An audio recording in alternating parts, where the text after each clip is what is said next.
Hello, written by Murphy here. I'm doing a book review. This is part of the American Literature series that I'm doing. I am reviewing Huckleberry Finn, or I shall say, The Adventures of Huckleberry Finn by Mark Twain. This is an extremely important book in American literature. It was published, I'm surprised to discover it was first published in Britain, in the UK, in 1884. So yeah, it was written about 20 years after the Civil War ended. Mark Twain is a fantastic writer, one of the best writers of American literature. And he he grew up along the Mississippi. His goal as a child was to become a pilot, or you might say a captain of a boat on the Mississippi River. That's what he wanted to do. That was the most exciting thing he could think of. His father, he was not like upper class rich, although he was, they were fine. They weren't too poor. His dad was a lawyer and became a judge and did a lot of, in an American kind of way, did a lot of different things. He helped, like Benjamin Franklin. Mark Twain helped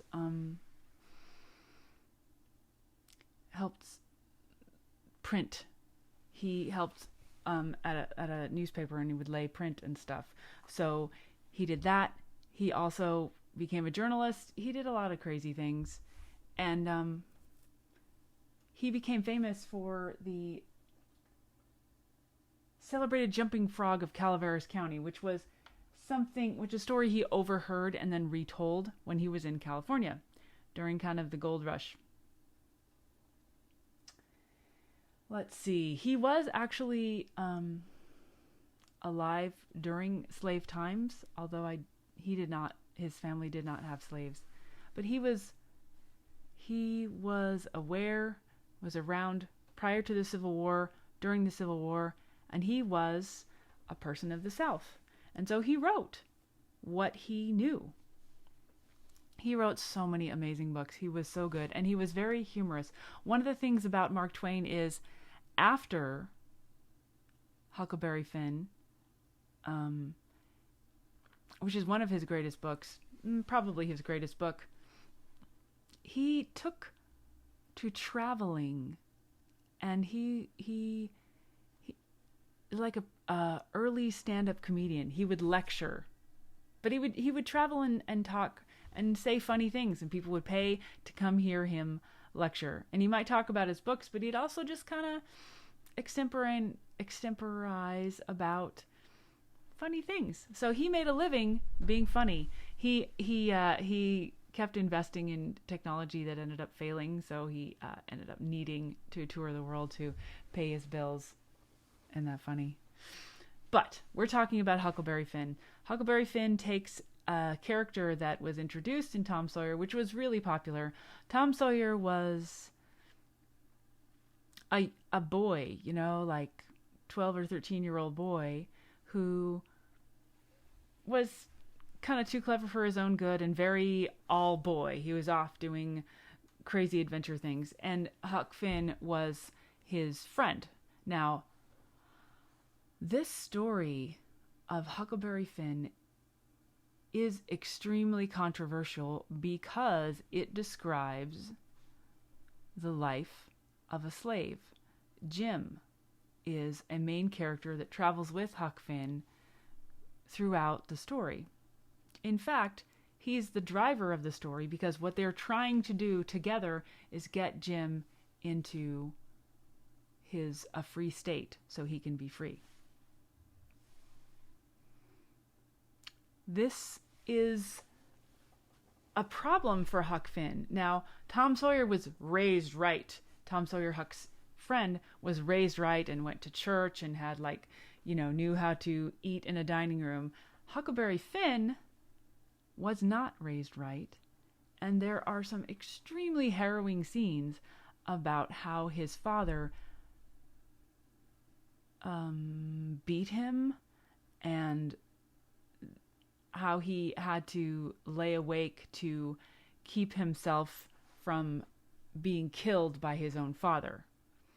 And so, in fact, one of the things that happens is he and Jim, well, mostly him, but he and Jim work out so that he can fake his own death so that his father will stop looking for him, so that he can be free. Isn't that a horrifying story? And super dark, unfortunately relatable for abused children. And Huck had to be so clever to keep himself, I mean, he was basically, as children are, completely owned by his father. So that was real. But the discussion of Jim as a slave and the institution of slavery that Huck and Jim were living in is what makes this book so hard for people to read now. They use the N-word all over the place, and it is used like you'd say shoe. It's a noun. It is a word that's used all the time, and so it was a word that was used all the time when it was written, and when the times that is described in the book, it was common. It is not acceptable to use that word now, and so many people find it difficult to encounter this word so frequently in a book.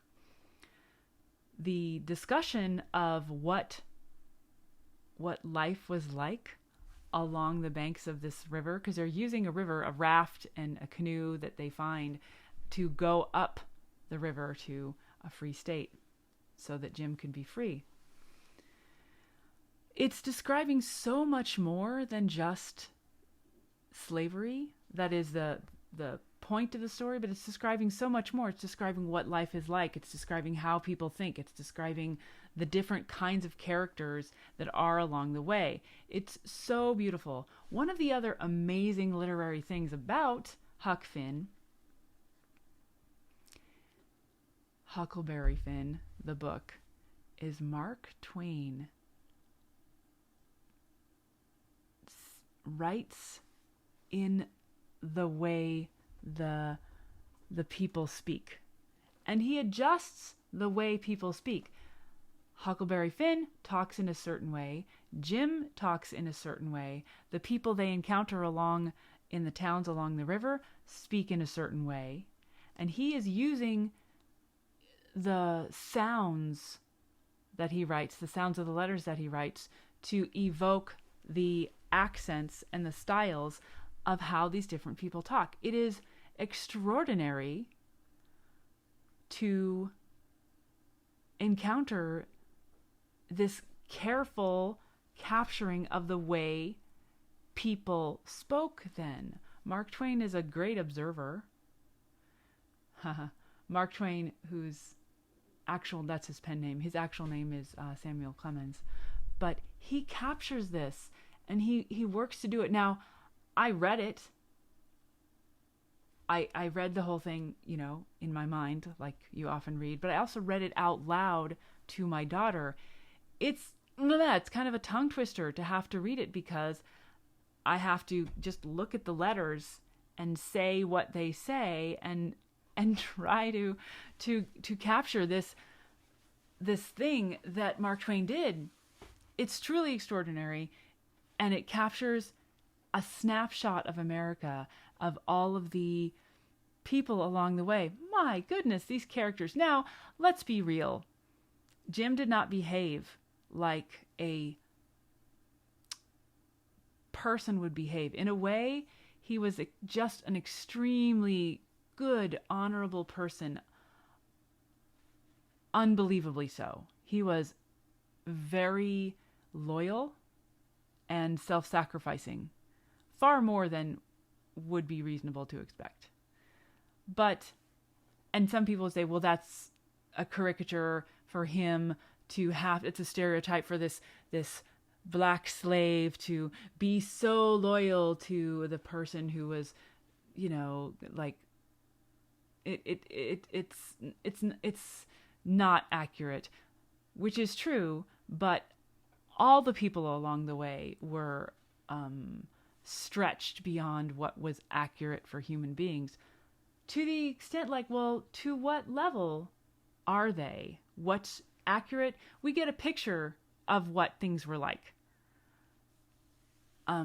Is it accurate to say that Huck Finn, because this happened in the story, is it accurate to say that Huck Finn would lay awake at night with a gun pointed at his father's head in case his father woke up so that he could escape?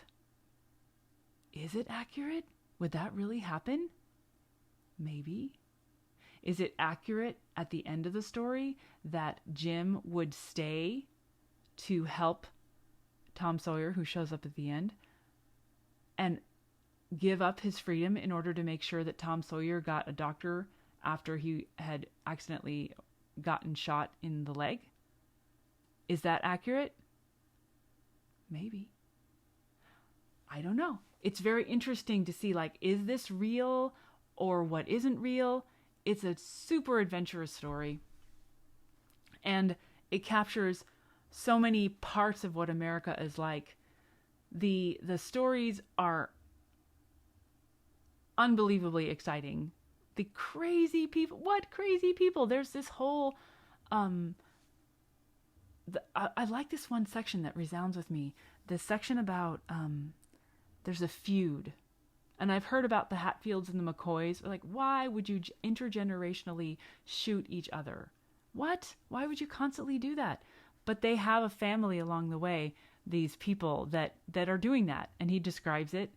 They find a person his age. Huck finds a boy his age who's just like totally buying into, yep, we shoot each other and they're fine people, you know, but we just have to do that and they'll get one of us and we'll get one of them.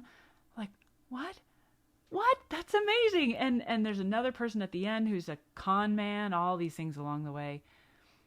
So interesting. Very, very good to read. People consider it problematic because it talks about slavery. But slavery happened. And what did people do about it? And what did they think about it? Huck Finn wrestled with the action that he was taking, helping Jim escape, feeling guilty. He's like, if I were raised right, I wouldn't be doing this, but I just can't keep Jim from his freedom. So Mark Twain captured that difficult choice of people who should have known better that, hey, this is wrong. And he captures it beautifully. And eventually, Jim is freed. The story is beautiful. It's amazing. This book should be read by everyone and discuss what things were like at the time. It certainly gives room for all of that. And it's so entertaining. It's one of the best books of America, possibly of the world. It's worth reading. Read the words of the book.